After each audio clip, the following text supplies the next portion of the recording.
प्यारे बच्चों, मैं हूं आपकी हिंदी टीचर, आपकी नितिका मैम। आज हम पढ़ेंगे हिंदी व्याकरण का पाठ 17, जिसका नाम है अनुच्छेद लेखन, पैराग्राफ राइटिंग। अनुच्छेद क्या होता है आपको पता है? अनुच्छेद मतलब पैराग्राफ। इंग्लिश में जैसे कोई एक स्टोरी होती है बहुत बड़ी, कोई एक ऐसे होता है, उसका छोटा सा एक पैराग्राफ ले लेते हैं, उसको अगर हम लिखते हैं तो वो पैराग्राफ अनुच्छेद कहलाता है। हिंदी में भी जैसे हम निबंध लिखते हैं ना, निबंध का एक छोटा सा पार्ट क्या होता है? अनुच्छेद।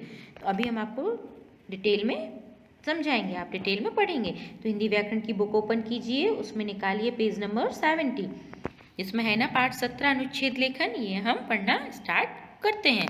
अनुच्छेद क्या होता है? किसी एक विषय पर अपने विचारों को व्यक्त करके लिखना अनुच्छेद कहलाता है। कोई एक टॉपिक होता है, उस पर हम अपने विचार लिखते हैं। वो निबंध भी वही होता है, लेकिन निबंध में क्या होता है, हम बहुत डीपली, बहुत ब्रीफली उसको बहुत लंबा करके उसके डिटेल में लिखते हैं। पर अनुच्छेद में क्या, उतनी ही बात लिखनी होती है जितनी ज़रूरत है। बहुत सटीक और थोड़ी सी ही जानकारी हमें देनी होती है। मतलब एक पैराग्राफ के रूप में होता है, एक डिटेल के रूप में नहीं होता है।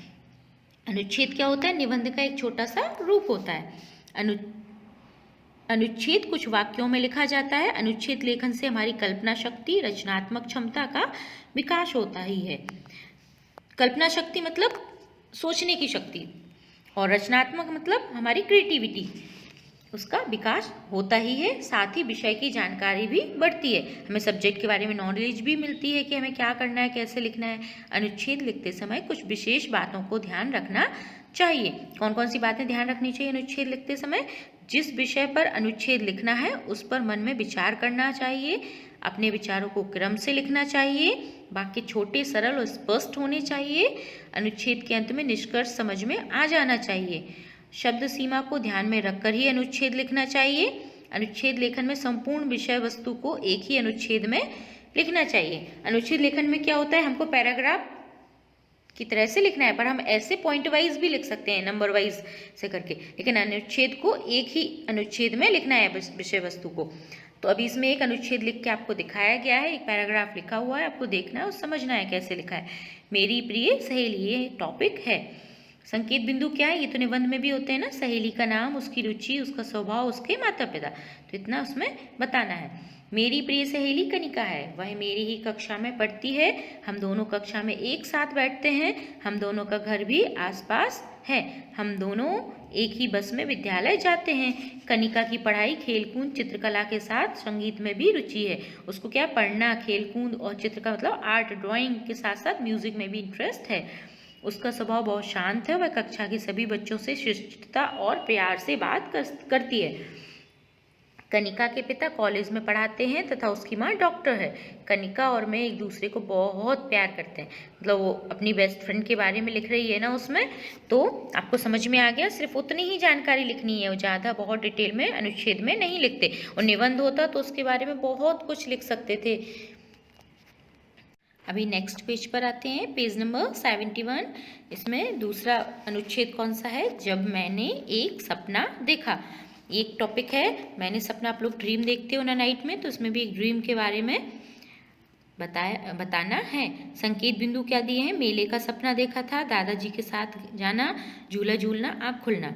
तो सपने में क्या क्या देखा वो हमको बताना है। कल रात मैंने एक सपना देखा। सपने में मैं दादाजी के साथ मेले घूम रही थी। वहाँ मैंने रंग बिरंगे झूले देखे जिस पर कई बच्चे झूल रहे थे। मेले में दादाजी ने मुझे खिलौना दिलाया और एक आइसक्रीम भी खिलाई। खिलौने को पकड़कर मैं दादाजी के साथ झूला झूलने लगी। तभी अचानक मेरे हाथ से खिलौना छूट गया और मेरी आँख खुल गई। दादाजी के साथ मेले में मुझे खूब मज़ा आया। एक बच्ची ने एक सपना देखा कि वो दादाजी के साथ मेला देखने गई है, तो उसने उसका इसमें अनुच्छेद लिखा है। ऐसे ही कोई एक टॉपिक होता है, उसके बारे में हमें छोटा सा थोड़ा लिखना होता है। वही निबंध होता तो कितना लंबा लिखना होता है उसमें। नंबर 3, यदि मैं एक तितली होती। ये अनुच्छेद किस टॉपिक पे है? यदि मैं तितली होती। तो उसमें संकेत बिंदु क्या क्या होंगे? कल्पना, फूलों का रस लेना, तितली लेती है ना फूलों का रस, फिर उससे बच्चों के साथ खेलना। जब, तो इसको कैसे लिखना स्टार्ट करेंगे? जब भी मैं फूलों पर बैठी रंग बिरंगी तितलियों को देखती हूँ तो सोचती हूँ कि काश मैं भी एक तितली होती और बच्चों का मन अपनी ओर आकर्षित करती। अपनी इच्छा से एक फूल से दूसरे फूलों पर जाकर उसका रस लेती। बच्चे मुझे देख पकड़ने आते तो मैं झट से उड़ जाती। बच्चों के साथ आंख मिचोली खेलने में मुझे बहुत आनंद आता।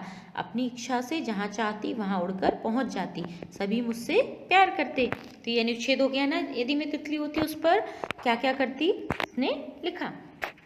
तो आपको अनुच्छेद अब अच्छे से समझ में आ गया होगा किसी एक टॉपिक पर, तो उसके बारे में लिखना होता है, अपने विचारों को व्यक्त करना होता है। तो अभी इसमें क्या है, नीचे दिए चित्र को देखकर अनुच्छेद पूरा कीजिए। एक पिक्चर बनाया हाथी का, तो अनुच्छेद क्या पूरा करना है, मैं हाथी हूँ, मेरे 2 पैर और एक छोटी पूंछ होती है, मेरे एक लंबी सूंड भी होती है, मेरे 2 बड़े बड़े कान होते हैं, मैं देखने में बहुत बड़ा लगता हूँ, मैं लकड़ी उठाने जैसा भारी काम करता हूँ, मेरा दांत बहुत काम आता है। हाथी के दांत से बहुत कुछ बनता है ना, तो बहुत काम आता है। मैं अपनी सूंड की मदद से खाता पीता हूँ, मुझे गन्ना खाना पसंद है, बच्चों को मेरे ऊपर सैर करना भी अच्छा लगता है। मैं अधिकतर मटमैला और स्लेटी रंग का होता हूँ, मतलब ग्रे कलर का होता हूँ। मैं हमेशा जंगल में रहता हूँ। हो गया ना अनुच्छेद हाथी के ऊपर।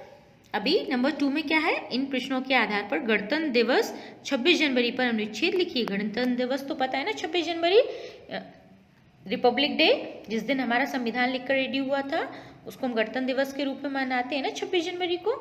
तो उसके बारे में हमें लिखना है अनुच्छेद। यहाँ पे पॉइंट्स भी दिए गए हैं, प्रश्न भी दिए गए हैं कि क्या क्या क्या करना है, उसको देखना है, उसके प्रश्नों के उत्तर के जैसे हमें पूरा एक अनुच्छेद तैयार करना है। तो भारत के राष्ट्रीय त्यौहार कौन कौन से हैं ये बताना है सबसे पहले, फिर गणतंत्र दिवस क्यों मनाया जाता है, उसकी क्या इंपॉर्टेंस है वो बताना है, भारत की राजधानी दिल्ली में कैसे मनाया जाता है, सबसे मेन वही मनाया जाता है ना। गणतंत्र दिवस की परेड में कौन कौन भाग लेता है वो बताना है, पूरे देश में गणतंत्र दिवस कैसे मनाते हैं, यह त्यौहार हमें क्या संदेश देता है, ये सब क्वेश्चंस के आंसर देकर हमको एक अनुच्छेद लिखना है। तो चलो हम स्टार्ट करते हैं। भारत के राष्ट्रीय त्यौहार गणतंत्र दिवस, स्वतंत्रता दिवस और गांधी जयंती हैं। गणतंत्र दिवस भारत के गणतंत्र बनने की खुशी में मनाया जाता है। गणतंत्र बनने मतलब संविधान लिखा गया था ना, रिपब्लिक डे मनाते हैं। 26 जनवरी 1950 के दिन ही स्वतंत्र भारत का नया संविधान भी तैयार हुआ था। इसलिए इस दिन को गणतंत्र दिवस के रूप में मनाया जाता है। भारत की राजधानी दिल्ली में गणतंत्र दिवस के अवसर पर विजय चौक पर परेड निकलती है, जिसे देखने हजारों लोग आते हैं। राष्ट्रपति परेड का निरीक्षण करते हैं, साथ ही अन्य देशों के प्रमुखों को भी अतिथि के रूप में बुलाया जाता है। इस परेड में विद्यालयों के बच्चे, एनसीसी कैडेट्स, पुलिस अर्धसैनिक और सेना के जवान भी भाग लेते हैं। हमारे जितने भी डिफेंस वाले होते हैं ना, वो सभी लोग इसमें पार्ट लेते हैं। सेना के बैंड राष्ट्रगान की धुन गाते हैं। परेड के बाद झांकियां निकलती हैं, जो भारत के अलग अलग प्रदेशों की झलक दिखाती हैं।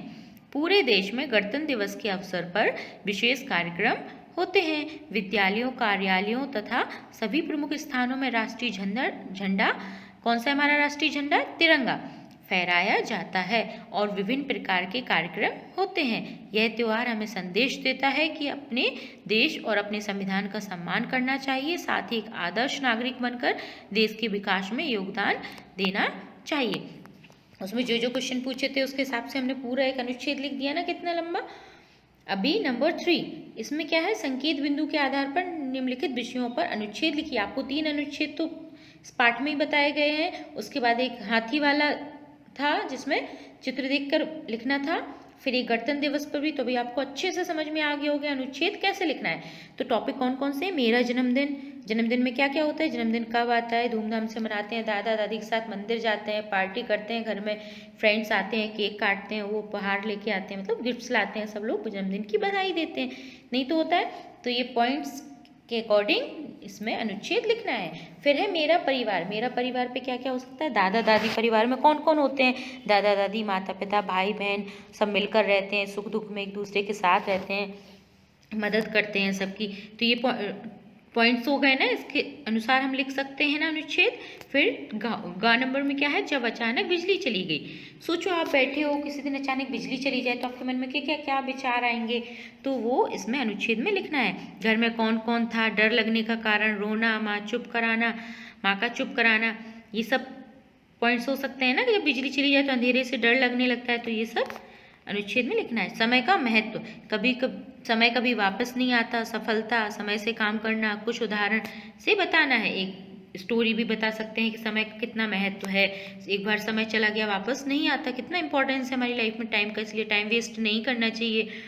फिर मेरी प्रिय अध्यापिका, मेरी फेवरेट टीचर, उसके बारे में भी आप लिख सकते हैं। उनका नाम, कौन सी टीचर आपको पसंद है, उनका स्वभाव सुंदर, उनके पढ़ाने का ढंग कैसा है, ये सब लिख सकते हैं। विद्यालय में मेरा पहला दिन, जब वो फर्स्ट डे स्कूल जाते तो नर्वस होते हैं ना, क्योंकि कोई फ्रेंड्स नहीं होता, किसी को जानते नहीं है, तो उसमें लिखना है कि एक्साइटेड भी होते हैं नए स्कूल में जाने के लिए, तो सुबह जल्दी उठते हैं, रेडी होते हैं, पापा के साथ स्कूल जाते हैं। फिर डर भी लगता है कि कहाँ कौन सी सीट पर बैठना है, किसके साथ बैठना है। टीचर आते हैं, बहुत से मित्र भी बन जाते हैं पहले दिन में, सब लोग एक दूसरे से बात करते हैं। तो पहले दिन को डिस्क्राइब करना है। आप लोग भी गए होंगे ना फर्स्ट डे स्कूल, तो आपको भी कैसा लगता है, तो वो आपको इसमें लिखना होगा। तो ये इतने सारे अनुच्छेद हैं, आपको सिर्फ एक अनुच्छेद लिखना है, मेरा जन्मदिन। ये हमने बहुत ईजी है, सब लोग अपना जन्मदिन मनाते भी हैं, तो ये आपको अपने आप से अपनी नोटबुक में एक अनुच्छेद लिखना है, ठीक है ना। ये हमारा हिंदी व्याकरण का पाठ 17 भी कंप्लीट हो गया। आपको अनुच्छेद अच्छे से समझ, अब एक बार फिर से सारे अनुच्छेद को पढ़ना, तो आपको और अच्छे से लिखना आ जाएगा।